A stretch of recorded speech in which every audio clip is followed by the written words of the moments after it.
In a lucid dream, half awake and half asleep, I dreamt I was staring at the sun. It was a comforting bright yellow, orange, red and white light, and it radiated over and over again. All is love. Everything else is an illusion. I woke to a darkened room with some anemic light filling through the blinds. As I lay back and closed my eyes, the sun gently reappeared, and its warmth flowed down my spine. All is love. Everything else is an illusion.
These satellite images of Earth, courtesy of NASA's International Space Station, are intercut with footage I shot over the last year.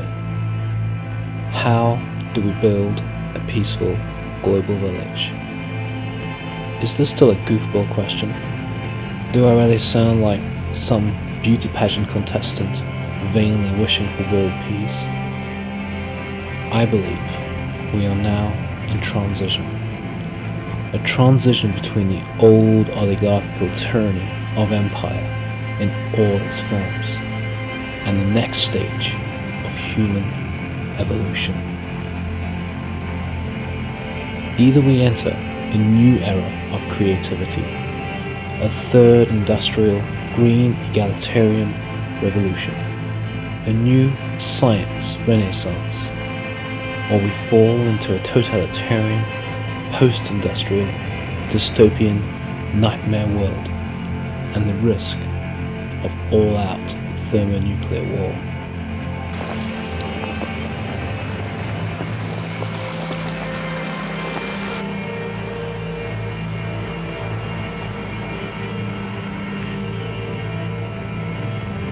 Eyes on the prize. Let's not blow it. Good planets are hard to find.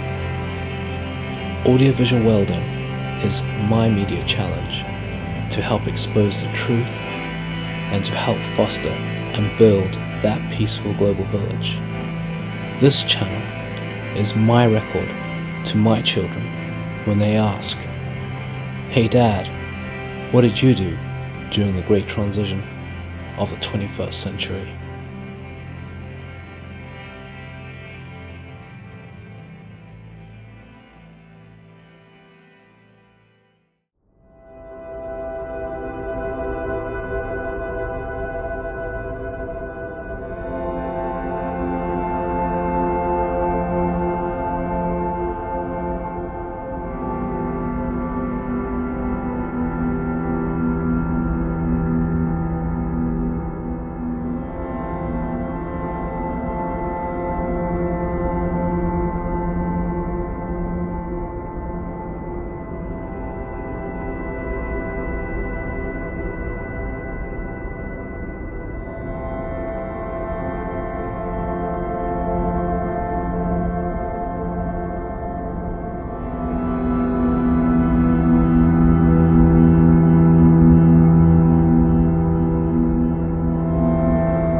Yeah, we're in London. It's Friday. No, it's Thursday. What day is it?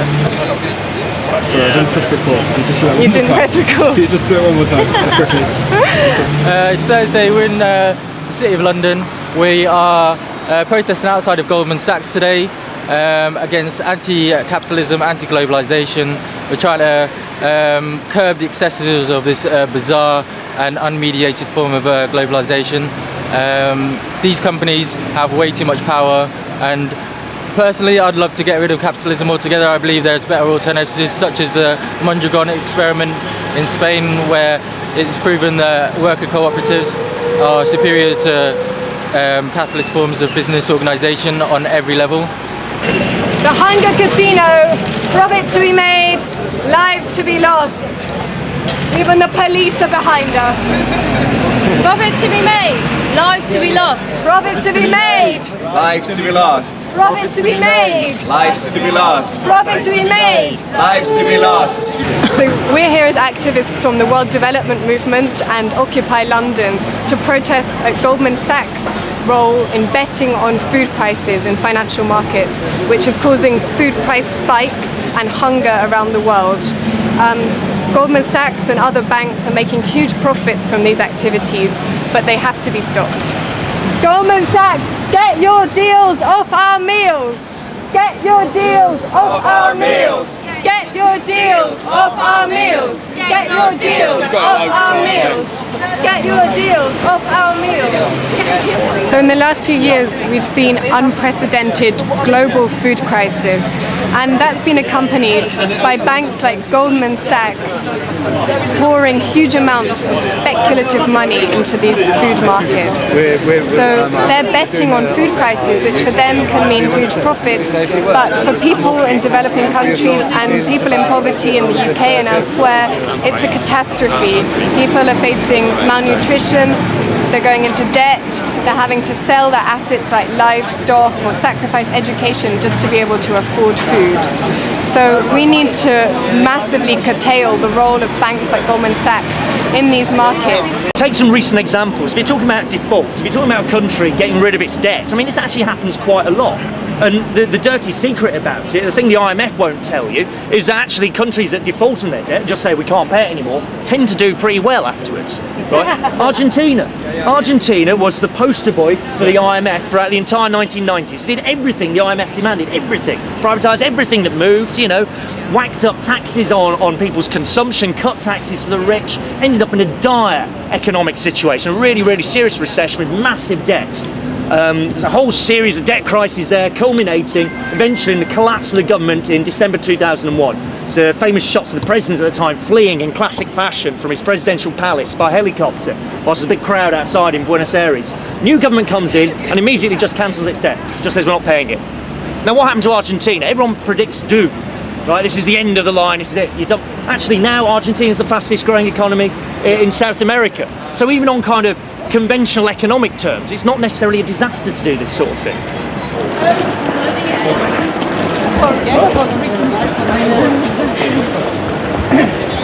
So then those guys are being cattle. And apparently the excuse is that it's not an authorised demonstration. In democracies we should not need authorised demonstrations.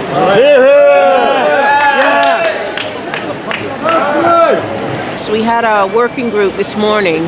It followed on from the meeting last night, where one of the people facilitating invited the police to come on the platform and give some kind of report back. It was completely unnecessary, and a lot of people were concerned because, you know, the police have a very bad record in relation to people of color, younger people, homeless people, sex workers. So the decisions, the proposals and ideas from our working group this morning were that, one, the FIP, who is the advanced information gathering police, they've been on site taking pictures of people, and we want them completely off the camp.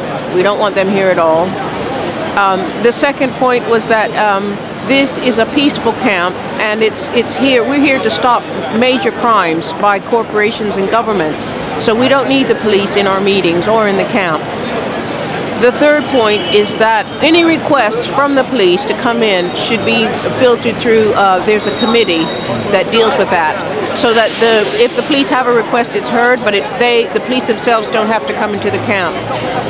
People in the meeting this morning also described how at Dale Farm, which is it's a travelers camp on the outside of London, as we speak now, the police are there evicting people, and they're travelers. They face a lot of discrimination. They've made a big struggle for about 10 years to keep their camp.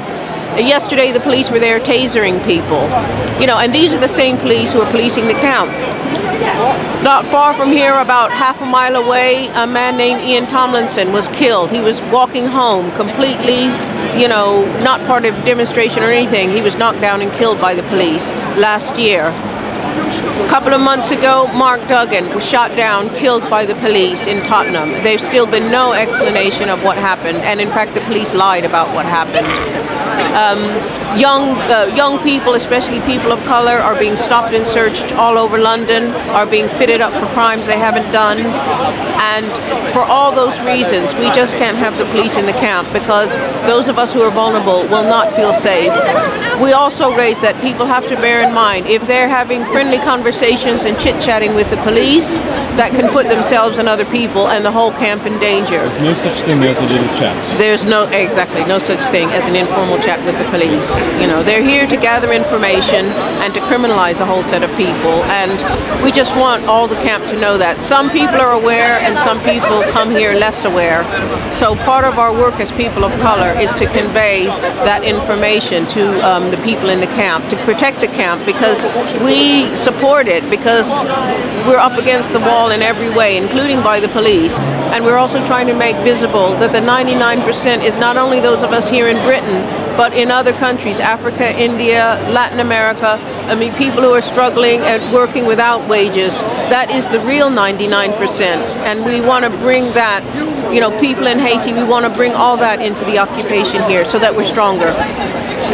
I've spoken to Hillary Clinton and the Council of Foreign Relations, and they have sent me a copy of US foreign policy, which I'm going to take home tonight and play. And the good thing about US foreign policy, like this game, you can kill hundreds and hundreds of people, including women and children, and it doesn't even matter!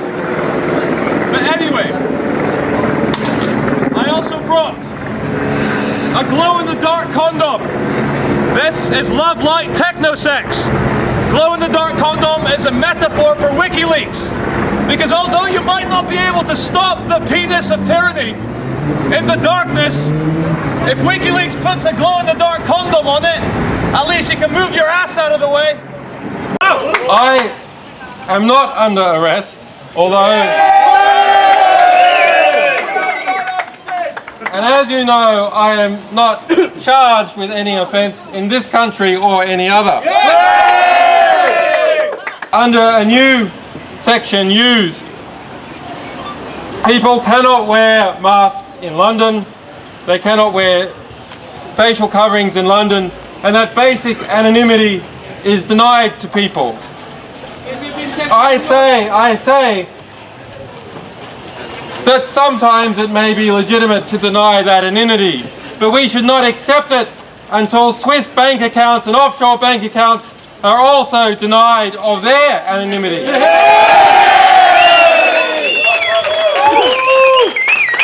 cannot have the basic right to political speech, a long tradition in the United States and other countries, anonymous political pamphleting, which was part of the US Revolution and many others, denied to us because we must always show ourselves and our face not to each other but to the state.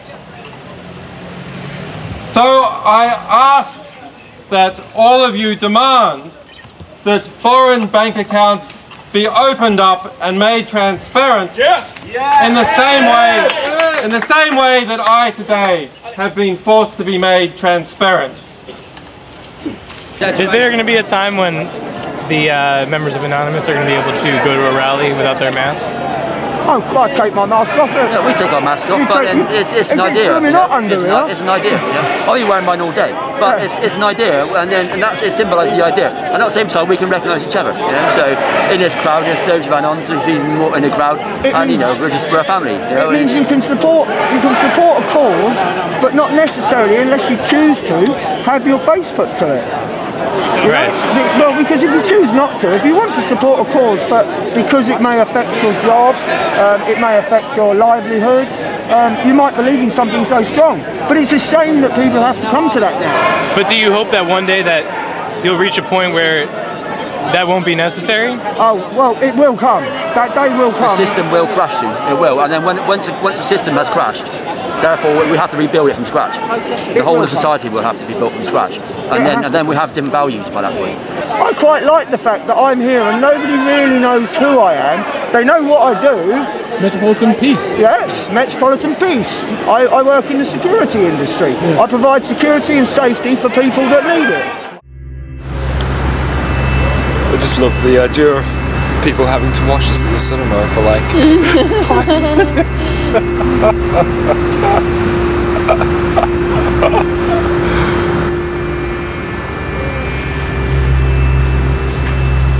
Getting overtaken by a trolley.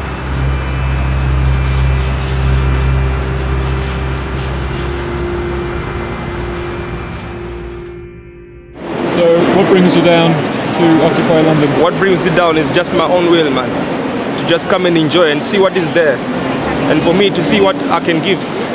Just to enjoy. It's my friend Chris tell me about this thing going on. Yeah. It's beautiful. And you come down here to... Well, I come down here and then all of a sudden I feel just to chill, you know. It's the vibes here make me grow, make me think. Me and my friend been talking and talking and talking. So I guess all these people here gathering because they're looking for, I guess, freedom. Yeah? And that's what I heard. They're looking for freedom. So, yeah, man, may they find freedom. But me, I think freedom, you know, freedom will be there when, you know, you're not going to ask for it. When a day people tired of boss, and then you're going to go. Instead of going to strike, to organize a strike, but maybe he goes to the beach with his children and say, guys, let's go to the beach. You know, that's freedom. And another guy from that same company says, let me go and, yeah, guys, let's go and pick up some fruits in the forest, you know. That's when freedom is. But when freedom, you have to go and seek permission to demonstrate. Means no, you're not free. And the reason why people have a boss is because many people have a boss because most of us are trained to doubt in our own abilities to make ourselves survive. So we employ someone who we think we can blame when something goes wrong. So these are the people called the bosses. Yeah. Absolutely. So that's the thing. So people must take responsibility of his life, each and every one, or she life, her life, each and every one. Then they're gonna get freedom. If people seek freedom in ways which they're not gonna find freedom, they will always continue to look for freedom. They will always continue to look for freedom until they find a way, a proper way where you don't have to seek because you have it. Well, I don't know about occupation because we are already there. Yeah. So I don't know what is this occupying. This is the thing. But what I gather is that people want looking for freedom and they think occupation is the way. Yeah. But occupy what? They should occupy themselves. Yeah. Himself, each and every one, each and every man and woman occupy his self. Somebody recently said it's hard to be free when the enemy has outposts in our minds. So yes, it starts as well. That's the thing as well. When people realize that to have an enemy is a waste of time. You know, when you have an enemy, your life is pointless. Yeah, because really hatred does not exist. You know, it's something we have to see. That's the guy I hate, so I have to pretend now. Put my face. It's waste of energy. It doesn't really exist. You know, so there's no enemy, really. People want to be free. Let's be free. Let's occupy ourselves, individual. Each and every one occupy himself, like we. Beautiful. Yeah, man.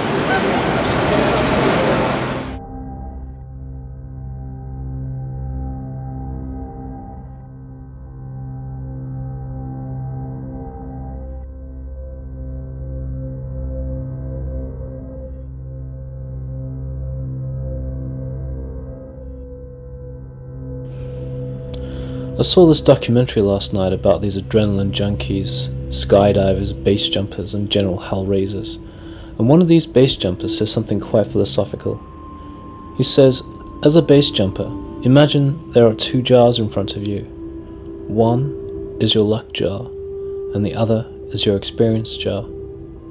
Everyone starts out with a full jar of luck and an empty jar of experience, but the more jumps you do, the more your experience jar fills up, while your luck jar empties. The point is, if you base jump enough times, you will eventually run out of luck, and all you will have left is your experience to guide you. The dinosaurs became extinct because they didn't have an Earth defense program. As of circa 2013, we already know of over 1 million rocks that could potentially collide with Earth. Apocalyptic rocks frequently hit planets in our solar system and fly perilously close across Earth's flight path. Only 1% of these rocks have had their orbits and trajectories calculated. Staggeringly, there is currently no Earth defense program in place and no plans to implement one. The science is largely left to amateur weekend enthusiasts and hobbyists with their backyard telescopes. We may get 2 to 4 weeks notice, not enough time to launch an offensive. Which asteroids have our name on it? We need to find them before they find us. It's just a matter of time. Life on Earth is precarious, but paradoxically, there wouldn't be life on Earth without asteroids. We owe it to a 10-kilometer size asteroid that wiped out the dinosaurs 65 million years ago. The impact threw dust and debris high into the atmosphere that cooled the climate and gave us warm-blooded mammals a chance to dominate the Earth. Billions of years before this, a galactic panspermia event seeded the building blocks of life throughout the universe. These ancient asteroids made of ice smashed into Earth and Mars nearly 4 billion years ago and furnished the planets with water and the other building blocks of life.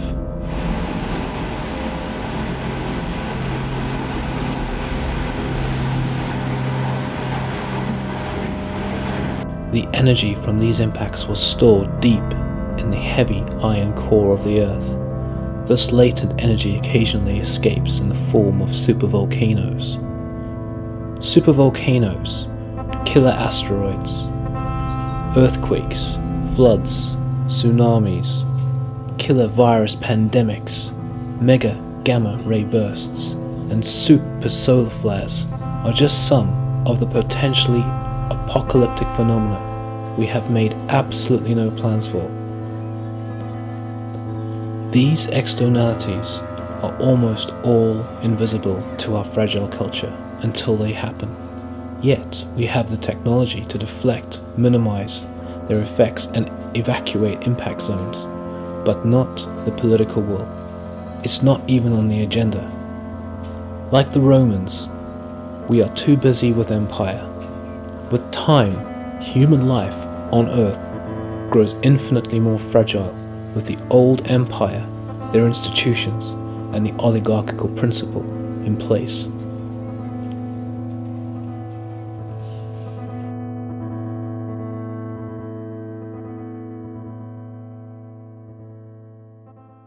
Ladies and gentlemen, can I have your attention please? I'd like to introduce you to Mr. David Buick, 49 years working in the City of London, and he's here to tell you why he thinks that Britain's bankers are absolutely brilliant. Man and boy in the City of London, he's a great supporter of British banks. When Obama visited this country, the world politicians decided that it was possible to agree global regulation on banks. I've never heard such balderdash in all my life, because they've all got different criteria. Whereas if we'd got on with it, and we'd actually know that the playing field was level, I think you'd find the situation in terms of what banks are not lending would be a whole lot better than it is. Why people like you are earning more than 25 times? And the bonus. more than 25 cents. Let's deal with the issue. Do you think I have more? It's the same question. Do you think you deserve more than other people? You have better values than other people? You have more moral than other people? You have better education than other people? I don't think so. I don't think so. So David, what are you saying that the banks actually do for Brexit? If anybody thinks, just look at that very smart tie that you're not wearing, whether it's your jacket or your shirt or what the rest of it. Everything emanates from a bank. No, workers do that. Workers make it. The banks do. Well, let him finish. Now, hang on. I'm happy to answer your question in a minute. Your lovely baby's hat, not what you bought and where you borrowed it from. Some company borrowed money from a bank in order to manufacture. And paid the workers. Democratic government allows the regulations to How do you feel about an economy that works on our stripping our very limited resources to make things that we don't need to keep people in jobs as this planet gets more and more destroyed just to drive this economy? It's absolutely madness.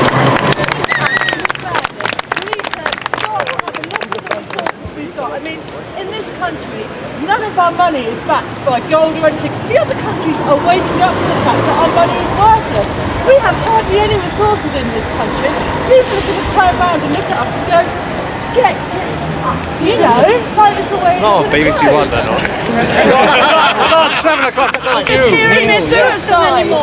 wants something new, George? The financial sector generates £54 billion a year in terms of revenue for the taxman. That's money that's spent on education, health, How much of that is real wealth and how much of that is artificial wealth? But it's 54 disappear as the global wealth. Yes, how much which is likely to go down the tubes very soon. That's real money. It's not real money. I mean, what you guys are doing here today and have been doing for the last 4 days, believe me, that message is getting out all over the world. Just a minute, I haven't finished. The fact remains is now that if it was a question of no names, no pact drill, but if it were Lloyds or Royal Bank of Scotland or anybody can't meet its requirements, the only thing that should be protected is those people's money that's on deposit or in their account, and that goes to another bank. Let them go, and that is, I'm certain, the general thought process of everybody else. Your economy is in fault. Health, education, that's are the important things. Your economy is crap, is based in consuming. This is the Romans used to say, bread and circus, and that's what you're giving us. Something that is superficial. What we need is health, education. I would like to say that what David said just before is right. The banking system is just another industry. They fund everything that we buy. Everything is built, is manufactured on debt. It's not manufactured on real money. So banking, what banking does is they administer the money that central banks and the Fed create out of thin air, and this money is given to the banks. And the banks, who do banks give money to? To the owners of capital. Because that's the guarantee that the debt is going to be repaid. And who are these owners of capital that deserve receiving credit from the money that is created from thin air in central banks? This group is identified as 1% of the population. Yes. They own most of the capital in the world, and credit is given to them so that they can increase their capital in the future and manufacture all these things. And they gave it. Okay, I have a very concrete question for you, because you're getting wrapped up in this money and regulators and who was at fault. Technological automation is replacing jobs very quickly. Sorry, technological automation is replacing jobs at the moment, and it has been forever. It's doubling every year. That's the rate, regardless of what financial system you have and what regulators you put in that place. So, without jobs as a basis for the economy, it's not really a question, more of a statement. Your system is going to be obsolete, and in fact, you're very lucky that you've been working this long, because you get to get out at the last floor. It's going away. Yeah, but on the other side of the coin, I fear for my children. Absolutely, absolutely. So why are you a fan of the banks then? Everybody's children. Our children. Well, we've not yet all basically. Why should we care about our children when our fathers didn't care about us? We're never going to be able to look at them. You're welcome to say something if you want, but we're all a lot poorer than we were. We've got unemployment rising from 2.5 million. We're not all poorer. 1% hang on, significantly richer. Are you going to let me speak or not? If it's factually incorrect to say we're all poorer, George, if you interrupt everything, I've interviewed you. So why I'm here, what's going on here, I really think this is, it sounds melodramatic, but this is the last great faint hope for life as we know it. What we have is converging crises, economic, social and ecological, and so many attempts to improve things, you know, to do with climate, for instance, that I've been involved with a lot, inevitably come up against global capital in one way or another. And this movement in 1,500 cities across the world, we're told, started in New York, which is the sort of the most central beating heart of the economic system, mirrored here in London, which is sort of number two, if not number one, is really, really important. You know, at every turn, democracy is hollowed out and co-opted by the economic system. You know, the question for anyone seeing this is, you know, why are you not inspired to be here? And if the answer is just because, you know, you don't see it as the kind of thing that, you know, is relevant for you, then, you know, why not? This is democracy. This is true democracy, and, you know, and it's messy, and who knows what's going to happen exactly. But, you know, unless we reoccupy the streets and actually fight for the obvious, sane, rational things. You know, even 3 years ago, you know, to a lot of people it was very clear that what was being done in response to the crisis was, you know, was crazy. It wasn't dealing with the issues. You know, the derivatives are still not being regulated, etc. But 3 years later, you know, we have the evidence. The only sector of society that has done better is the few at the top. We're being told that there's no money when there are between 20 and 40 trillion dollars in offshore accounts. You know, trillions goes through London, which effectively erodes the tax base across the world. And, you know, only a global democracy movement has any chance of tackling what is a global problem. And it's the global problem of democracy being transferred to very powerful, totally untransparent, totally undemocratic economic sectors. And, you know, it's really about, do we believe in a better world than this? You know, can we imagine another world that is possible? And that one phrase, un altro mundo es posible, another world is possible, that and un pueblo unido más será vencido, which is, you know, people united will never be divided, or will never be defeated, sorry. Those two simple lines have transformed to a significant extent 12 countries in South America. It's the belief that we can change things that's lacking most of all. Most of us, if you look at the polls, all the attempts to gauge public opinion, the vast majority agree that of course we shouldn't be prioritising bankers' bonuses over doctors, over nurses, over schools, the things we need for a decent society, you know, and a decent economy and a functioning world, you know. But the question is, are we prepared to stand up for what we believe in, you know? Are we prepared to take democracy back? Or are we going to be the good people, proverbially, who stand around and do nothing, which allows evil to flourish? And one thing it's really important to realise is that this movement is not about anger, it's not about destruction, it's about love and compassion. It's about thousands of people here and in 1,500 other cities across the world that, you know, have had enough of seeing politicians say the kind of thing that we want them to say and doing another, because powerful economic interests are pushing them into doing it, you know. And when Roosevelt sat down with union leaders in the 1930s and said, you know, he said to them, what do you want to happen now? And they told him what needed to happen. And this was, by the way, at the beginning of a 40-year period of global growth, the only one that capitalism has ever seen, pretty much without major crises. We've had 100 crises since 1980. What he said to those people is, go out and make it happen. You know, unless we, the people, push hard enough against the powerful economic interests, there's no way we're going to see the change that we need to see. And the crazy thing about our situation is that it's institutions that are the problem. You know, I have a friend who's an analyst for a hedge fund. You know, he's like right at the heart of kind of creaming off the system, you know. But he and many others in those positions want things to change. They don't feel empowered to have things change either. You know, it's recognizing this is not about demonizing a certain group of people. It's about recognizing that we've allowed all sorts of institutions, you know, the so-called free market, which is not remotely free, it's not a free-floating thing, it's the result of powerful lobbying. We've allowed that to take over crucial democratic needs that we all have across the world. And bear in mind, you know, we may have had a bit of a recession in this country, and it's tough for some people, but people on the other side of the world are seeing it so much worse. And, you know, in terms of anyone watching this and thinking, oh well, you know, I don't want to get involved, you know, the police, you know, most people throughout most of history have faced far more in terms of the threat to them by standing up for what they believe in. You know, we, because of generations in the past that have fought for our rights, can come out here and, you know, be relatively fearless. You know, yes, the police might sometimes be inappropriate, but, you know, they're not going to drag us off in a van and we disappear. You know, that happens across the world and people still fight for their rights. So, you know, let's do this.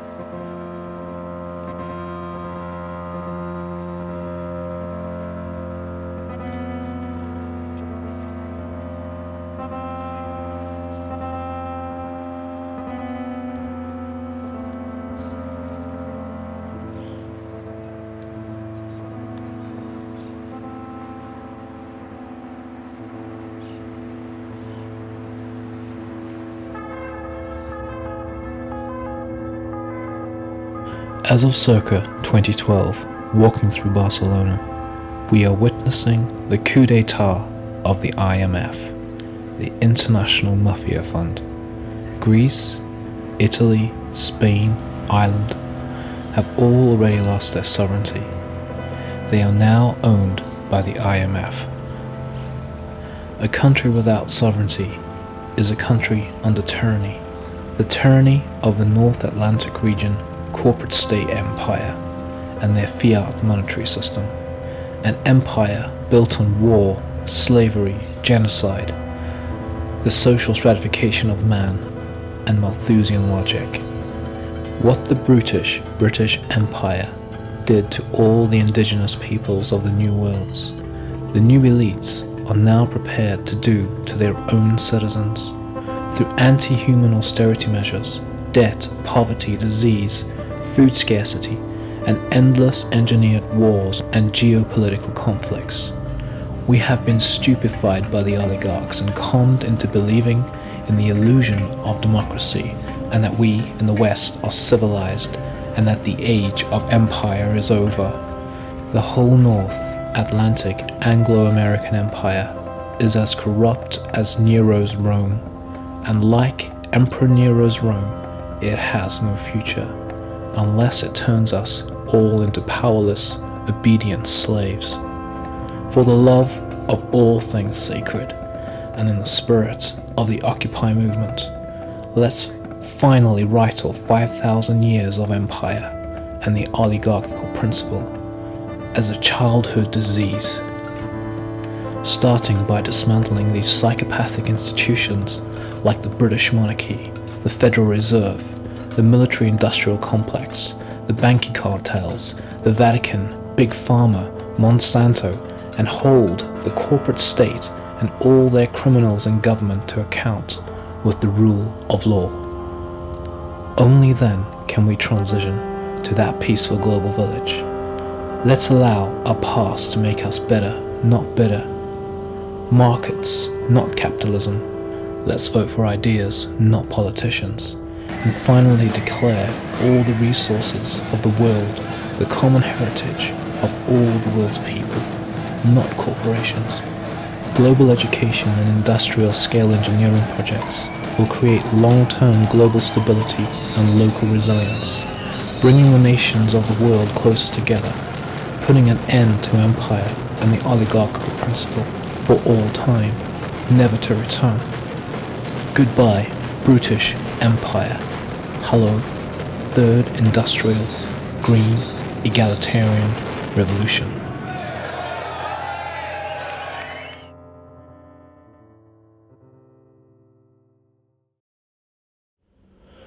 I wanted to make a film about human creativity, the greatest force in the universe that we know of, and how we build a peaceful global village.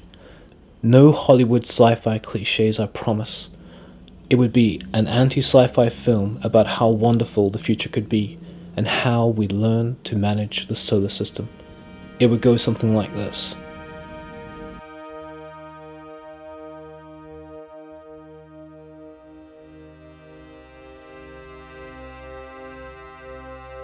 The year is 2112, and the world is almost unrecognizable to the world of circa 2012, yet very similar in other ways. This morning the sun rose and the first piece of land it moved over was the Chatham Islands in the Pacific Ocean, then New Zealand, Australia, Asia, Europe and Africa, the Atlantic Ocean and then the Americas, before finally moving swiftly up over the tundra, towards Alaska, where our story starts. Standing on the top of Mount Denali, meaning the Great One of the highest mountain ridges in Alaska, Dudie-Numbskull and Craterface said nothing to each other, while they strapped themselves into their snowboards. The morning air was still and crisp, and the piste perfect for a descent, with the scramjet hovering in autopilot mode just out of earshot, ready to pick them up at the bottom of the mountain. The boys looked at each other, both beaming with excitement. "Let's do this great thing," cheered Dudie-Numbskull.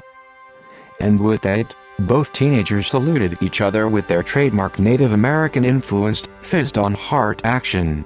Then they both pushed gently forward on their front foot, and fell into the mountain. This trip to Alaska was part of their end-of-school assignment, and they would be evaluated by the video content captured by their life logging systems. These expeditions are part of their orientation residencies, before they choose their next field of study. They were going to school in the year 2112. Both teenagers are 17 years old, and curriculum activities for their final year in high school include 1. Deep-sea diving expeditions surveying the bluefin tuna migration around the atoll of Barda, India, between Mozambique and Madagascar. The atoll is of one of the richest areas for scuba diving, and the breeding ground for bluefin tuna, sailfish, marlin, whale and dolphins. 2. A polar expedition, where they visit the food and sea banks on the island of Svalbard, off Norway in the Arctic Circle. Excess food surplus is dehydrated and stored in the North and South Arctic regions for an emergency, and to capture and reduce carbon in the atmosphere. As of circa 2112, the Earth had been restored to its former glory post-Ice Age, circa 10,000 BCE, and covered by extensive man-made global waterways.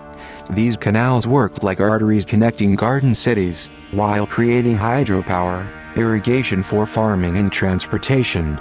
These garden cities are connected by high-speed maglev trains, 10 meters off the ground, and encased in glass tubes with an induced vacuum to remove air resistance for energy efficiency. A flywheel mechanism catches and stores much of the energy lost due to braking. Humans have finally learned to live in accordance with nature and their technology. Humans in this future have the luxury to dedicate their entire lives to bettering themselves in whichever field they choose. There are no centralized governments, no migration controls or money. War and poverty are relics of the past. But it is no utopia, because any utopia is by definition a nightmare dystopia. There will always be forces to overcome.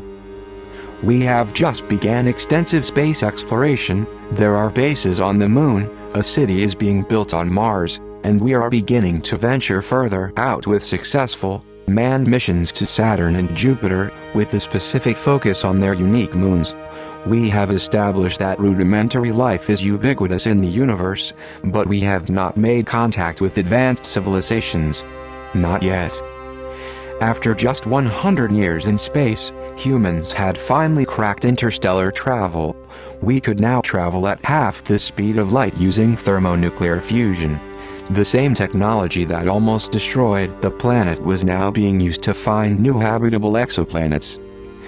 Probes have been sent throughout the galaxy at half the speed of light, relaying back to us a lexicon of Earth-like cousins. These Earth-like cousins are exoplanets in the habitable, Goldilocks mild zone. We now know of thousands of exoplanets, similar to Earth, with oceans and vegetation, and even some with fossil records of complex life forms. But we are still gathering data.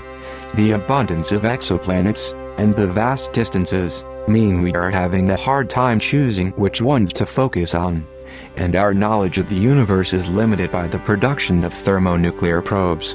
With limited materials on Earth, we are mining our own moon and nearby asteroids for their precious resources, like titanium, gold and diamonds for industrial use.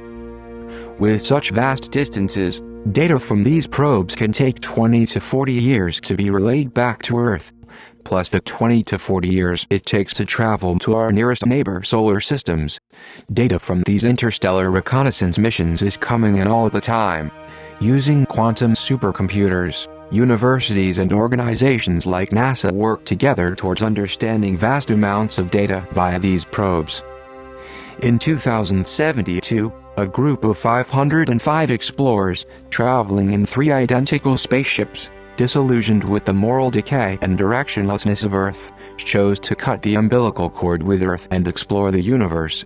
And so, these pioneers left Earth for the nearest cluster of Earth-like cousins in a neighboring solar system. 7 planets within the Goldilocks zone of a Sunday 1,000 times bigger than our own Sun, was their rendezvous point. The explorers were chosen from 100,000 volunteers, and the number of 505 was agreed upon, as it would take at the very least 500 humans to carry the entire diversity of the human race. Volunteers were chosen at random, with the only prerequisite being genetic variation and diversity. The explorers were put into a deep sleep for 20 years by a newly developed, and as yet untested technology, and hopefully would be fully revived on arrival. We wouldn't know whether they made it until 20 years later. Any rescue mission would be a 60-year round trip, 20 years to receive the distress signal, 20 years to get there, and a further 20 years to travel back to Earth, even at half the speed of light. Intermittent communications over the years had reported that they were on schedule, and all life systems were well. We were expecting news by the end of the year about their safe arrival. It had been 40 years since they left Earth, and the explorers would only have aged a few months at the most, upon awakening. Our teenagers, D and C, as we will now call them, don't know it yet, but they will soon be off to this neighboring galaxy to join these explorers for their next field of study.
This is the beautiful Swedish countryside.